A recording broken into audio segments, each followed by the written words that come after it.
5 दिन से लगातार ब्लीडिंग हो रही थी। उसे लग रहा था कि शायद एमटीपी किट लेने के बाद ऐसा होना नॉर्मल है, लेकिन छठे दिन जब वो हॉस्पिटल पहुंची उसका ब्लड प्रेशर गिर चुका था, शरीर में खून की भारी कमी हो चुकी थी और वो शॉक की तरफ जा रही थी।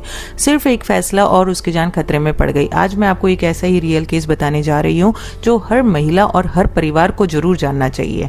नमस्कार दोस्तों, तो मैं हूँ डॉक्टर प्रिया मिल। आज मैं आपसे एक ऐसा केस शेयर करने जा रही हूँ जो हमें यह समझाता है कि मेडिकल सलाह के बिना एमटीपी किट लेना कितना खतरनाक साबित हो सकता है।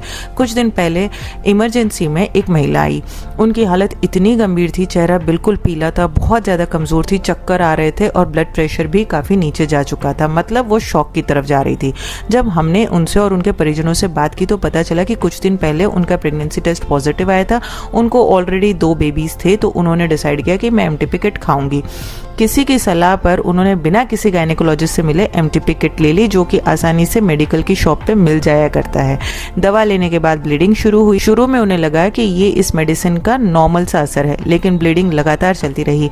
उसे लग रहा था कि शायद ये सब नॉर्मल है और कुछ समय बाद अपने आप ठीक हो जाएगा, लेकिन धीरे धीरे शरीर में खून की कमी बढ़ने लगी, कमजोरी बढ़ती गई, चक्कर आने लगे और हालत इतनी बिगड़ गई कि आखिरकार उन्हें इमरजेंसी में लाना पड़ा। जब हमने टेस्ट किया, आते ही अल्ट्रासाउंड किया तो पता चला कि प्रेगनेंसी पूरी तरह टर्मिनेट नहीं हुई है। कुछ टिश्यू अभी भी यूट्रस के अंदर मौजूद थे, जिसकी वजह से लगातार हैवी ब्लीडिंग हो रही थी।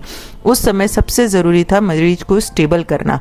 तुरंत इलाज शुरू किया गया, फ्लूइड्स दिए गए, जरूरी जांचें करवाई गई, ब्लड चढ़ाया गया और फिर उनकी स्थिति को देखते हुए डीएनसी की प्रोसीजर की गई ताकि यूट्रस को पूरी तरीके से साफ किया जा सके।